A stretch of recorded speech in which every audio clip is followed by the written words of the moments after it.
আসসালামু আলাইকুম। প্রসঙ্গ বাংলাদেশ ক্রিকেটকে নিয়ে।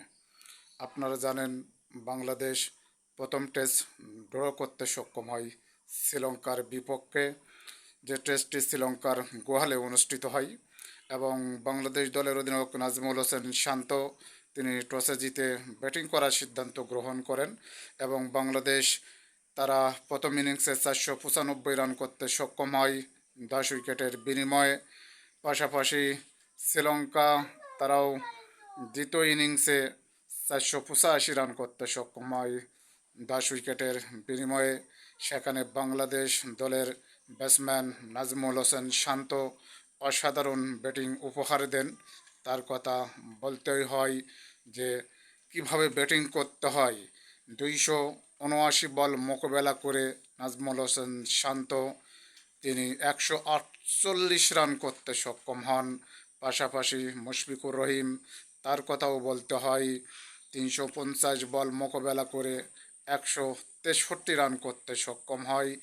একই টেস্টে ব্যাক টু ব্যাক সেঞ্চুরি আমরা লক্ষ্য করলাম নাজমুল হোসেন শান্ত, তিনি অসাধারণ খেলা উপহার দিলেন।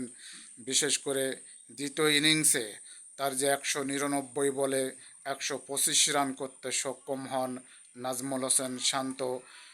শান্ত তিনি যে কেন মাঝে মাঝে অশান্ত হয়ে যান সেটি আরও একবার প্রমাণ করলেন বাংলাদেশ দলের অধিনায়ক নাজমুল হোসেন শান্ত। পাশাপাশি নাইম শেখের কথা বলতে হয়। নাইম শেখ তিনি অসাধারণ বোলিং করেন।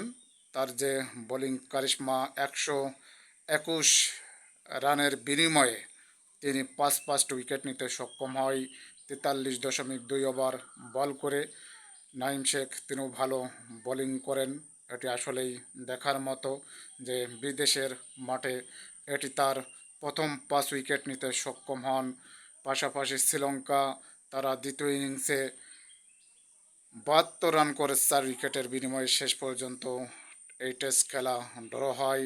শ্রীলঙ্কার বিপক্ষে প্রথম ইনিংসে যদি বলা হয় নিশাঙ্কা 187 রান করতে হয় শ্রীলঙ্কার বিপক্ষে, 187 রান করেন।